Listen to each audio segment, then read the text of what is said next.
Hey guys, welcome to part one of a six-part series all about the jab, the ultimate jab series builder. Let's crack on.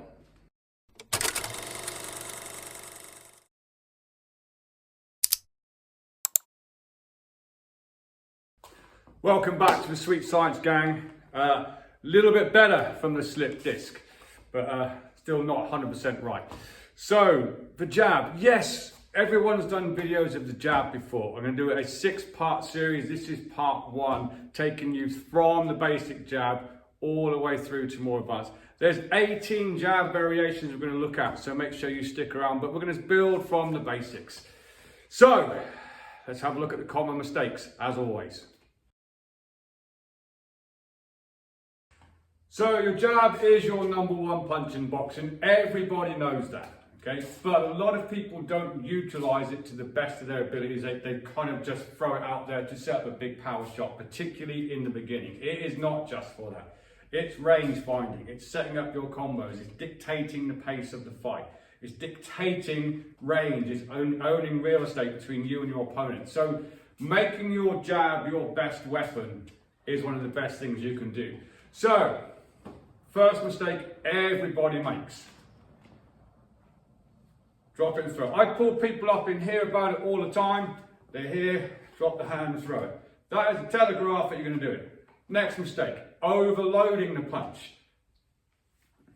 Pulling it back to throw it. No, same thing, it's telegraphing. Next, elbow flaring. Yeah, we've spoken about this before on this channel. Not only is this a telegraph, also weakens your jab because this is a hinge joint. If you look in slow motion when the elbow comes up, this can only go in an arc. Yeah, elbow has to stay underneath for that to happen. People not thinking about the backhand, either bow and arrowing or doing this. That brings us into the next one, leaning forwards on the jab. These are all things you need to eliminate. So to get this basic jab the best that you can, first off, it begins with your stance. We all know, toe heel aligned, feet 45 degrees, hands up, chin down, elbows tight, knees slightly soft. If your elbows aren't tight, this is where you're going to get flare from. Yeah, my elbow's already flaring. Elbows tight. Your elbow wants to be underneath your jab. Here. Now remember, we spoke about this before as well, that is not a push, it's a pull. Excuse me. So I don't stand here and push forwards. That's where the lean comes from. It's a pull from your rear shoulder to get that nice little snap. I pull that shoulder back, elbow underneath the hand. Rotation is the last part of the punch. Yeah, so if I turn too quickly, I'll take this hand out of the equation. If I turn that hand too quickly, that will flare the elbow. Yeah, because your thumb is the opposite side of the elbow, therefore as soon as you turn, unless you're going to do this, please someone send me a video of you doing that. Unless you're going to do that, which I have seen before, leave the thumb up until the last point of the punch and retract it immediately. That's another mistake people make with their jab. This, yeah. Goes from A to B, B to A. So your very first thing, if you want to get the ultimate jab, is to make sure you can do all of those things. Hand on the chin, elbow underneath the punching hand, rotation at the last part of the punch, which brings your shoulder in for added protection as well. You're not leaning, you're not bow and arrowing, you're not dropping that hand when you do it, you're not leaning forward. You just need to be able to be here, rotate with a good, snappy jab with your body mechanics. Remember, it's delivered from the feet through the hips, through the shoulders, in here, nice and quick. That is number one. You will not be able to do the other 18 variations of this if you can't do that. So make sure you practice. Top tip to make sure you're not flaring your elbow, stand next to something, preferably a wall. Make sure your elbow's tight. And throw your jab. If you're hitting your elbow as you do it, you're flaring your elbow. If I try and do it from this angle from here, if I hit that with my elbow before I throw that jab, it's because I'm flaring. You should be able to stand next to something, and throw that jab without hitting it. Right, range. Range is very important. So if you're still struggling with, not necessarily struggling with your jab, if you're still thinking, oh, I'm not happy with my jab, oh, I'm just gonna flick it outside and throw a big power shot. Work on it. Range. Make sure you're in range so you can hit the target with your hand on your chin. Throw a jab and just try and circle the bag super, super slow without closing your range or getting too far away from it.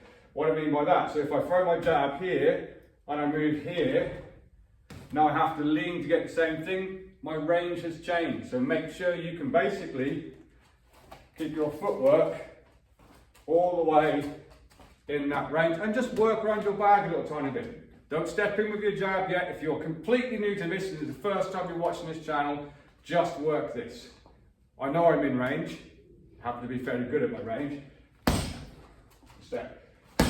Little step. Little step. Make sure you're not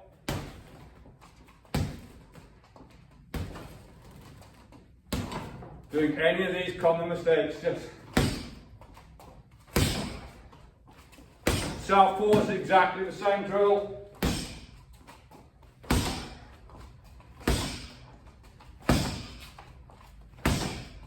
Just work that in-range jab and try and get all of the elements that we've just spoke about to work together. That's stage one. So stage two, being able to move forwards with that jab. Now I like to call this a probing jab. I was a counter fighter back in the day. I would trigger you to do something, make you miss and capitalize on that. And this is box standard stuff. Have a line in front of you, something you need to step over. So I'm going to do a movement step and a recovery step. Watch for the commons, okay? Going onto your heel, that is an absolute no-no. I've spoken about this before in the past. If you do your forward, what I call forward toe tap, so just bouncing on your toes, then put your heel down, it stops you in your rhythm, and it's the same thing here. If I go onto my heel, I've got no spring in my step to be able to come back again. I want to be able to land on my toes and push back again. Movement, recovery. Movement, recovery. So it's as simple as coming up to a line. You can start off nice and slowly, stepping over and back again. Stepping over and back again.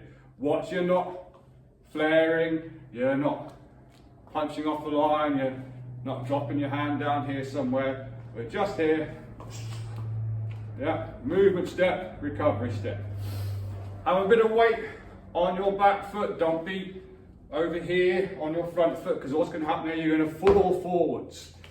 Yeah, my weight is more distributed on my front leg. The moment I do that, I'm going to fall forwards. Want a bit of weight on my back leg. Ideally, you want to be able to sit here and lift that foot. If I'm like this, I fall immediately. Yeah. And just work that over a line. Watch for this common one as well. I see this so often, and once people get this habit, they they struggle to get out of it. Picking the foot up really high. Yeah, it's not that. Think like an ice skater. You want to glide across the floor. It's not a big step here. You probably can't see how little my foot is lifting off the ground. It is fractions. Okay? From here, and make sure your backhand is doing what it's supposed to do as well. So again, once you're working on your bag, just take yourself out of range. You don't want to be stupidly out of range. Okay, I'm never going to land that jab from out here. That's going to be a huge stretch. That's not good. Yeah, if I was to get hit from the flank right now, I've got no balance. So the key being, it's just sitting on that edge of range. This is in range. Yeah, long range, well, I'm in range. So edge of range is basically a movement step and a recovery step backwards.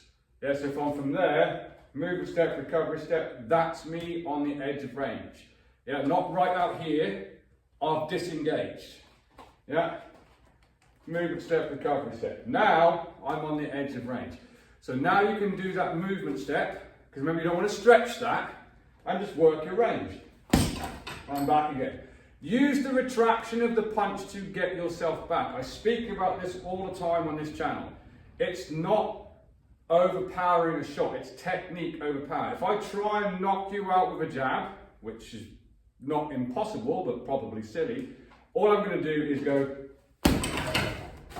I'm stayed here with a stance stretched, yeah? I'm trying to hit too hard. I'm just here, I'm thinking about technique, not power.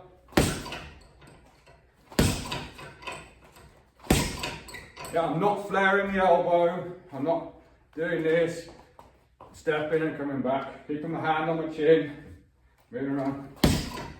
Yeah, so I'm using the retraction of this hand, not only to get it back to the chin, but it's syncing with the foot.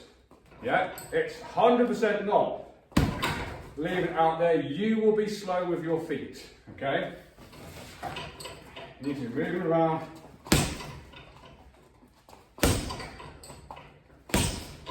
Use the retraction to put it back. Remember, punch goes from A to B, back to A again. It does not go around the alphabet. A to B, to C, to D, to E, F, whatever, unless you're going fairly shell, of course. Straight out and straight back again. Work that around your bag. Take a step. Take a step. Take a step. Come back. Take a step. Work on your range, your footwork, and all of the good qualities of the jab at the same time. So, last part in this section of the series is being able to move completely forwards. And this is a two for one. Two ways of doing it. You don't really want to walk in on someone. Yes, you can do it with good head movement. Okay, no one's saying you can't come forwards with good head movement and work your way in. Chances of you, as a beginner, being able to walk forwards and not get hit, quite minimal. So you want to box behind your jab. Okay, so yes, we can trigger someone, but two ways of moving completely forwards with a jab. It is just, I speak about it all the time, a movement step and a recovery step. That's the first way. And you're just throwing the jab. It's the same step as what we've done previously, although I'm not retracting the hand to come back. I'm bringing the back leg in afterwards, just from here. Key points, and this is vitally important because so many people do not do this. If that foot, as an orthodox boxer, that foot as a southpaw, if that foot moves that far, that foot moves that far. It's the same. I wouldn't advise this, I'm just saying, however wide, however comfortable your stance is, that is where that needs to be, but here. Okay? So many people don't pay attention to this and they go and bring that back foot way too far. You've just lost your foundation, and foundation is everything. Okay? So spend some time making sure you can just do that. However far that moves, that moves. Watch for this as well. Pay attention to the distance between my legs. That happens a lot. Yeah? That happens. I know we're not talking about a jab cross, but you often see on a jab cross, that foot goes over there. And it happens when people are coming forward with a jab. That foot closes in from there. You've just lost your toe heel alignment. That is way more important than beginners pay attention to, because they concentrate on the punch. Okay? So number one is just movement step and recovery step from here. Southpaw, same thing. Okay? Second one is both feet move. This is a little bit harder for beginners. It's this more amateur style footwork. Both feet are moving. I'm not going like this. Okay, it's definitely not this onto one foot. So if I've done that kind of full speed, yeah, see how there's yeah, I glide across the floor. Your back foot is your engine. It's a push from that foot as the jab goes out, and both feet land the same. So we're here. So you've got step, step, push. Two ways of coming forward, and you can work that on the bag as well. So when you're working this drill, there's a high probability you're going to want to follow it up with something, because it's the common next thing to do. You know, if I hear and I go step, step, I kind of want to follow it with a backhand. Make sure you can do everything correctly first though. There's no point being here and going, dropping that hand down here, dropping that hand down here. Make sure you can do everything nicely. Moved in, yeah. If I push off the back foot, both feet are back in. What I'm not doing is this or this, okay, or stretching, not bringing the back foot with me, okay. So you can work all three just on your bag. Bear in mind, this is the ultimate jab tutorial, okay. Make sure you can do stages 1, 2, and 3 first. So, yeah, I'm just in range, making sure I've got pull on my shoulder. Take a half step back, curving jab, making sure I'm not dropping my hand down here. Okay.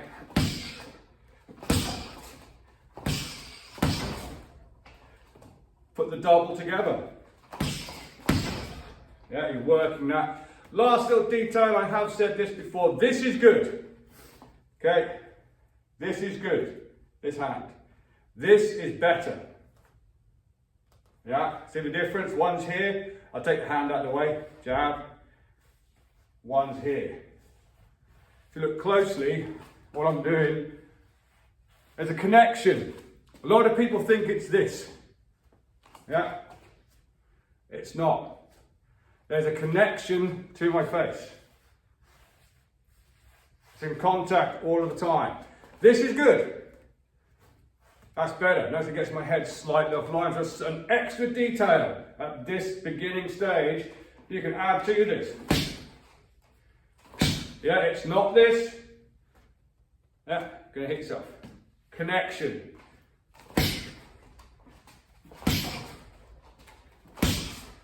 Yeah, and work them jab basics. You're going to need to be able to do all of the things that we say not to do to be able to move on to the next stage in part 2. There we go, guys, part 1. There is so many tutorials about a jab out there on the internet that you should be inundated with information. Just make sure you're working the details. So many people say, oh, my jab's so weak, they don't like it. It's because of a body mechanic thing. Your jab wants to be your best weapon, 100%, okay? So make sure you can do all of them. As I said, there's 6 parts to this series, and we're gonna get a little bit more advanced. Most people don't even know that there's like 18 jabs we're gonna look at. They all are variations that you can use to help yourself get better at boxing. Also, look out for a review on this Rival Face Saver head guard. I'm about to put it to the test because I'm old and these teeth aren't my own. A lot of dental work went in there. So, I'm gonna have a review. I'm gonna put this to the test and see how I get on with it, see if I like it, and I'll give you a full review on that coming up in the near future. Until part 2, train safe, train hard, train intelligently, and I'll see you soon.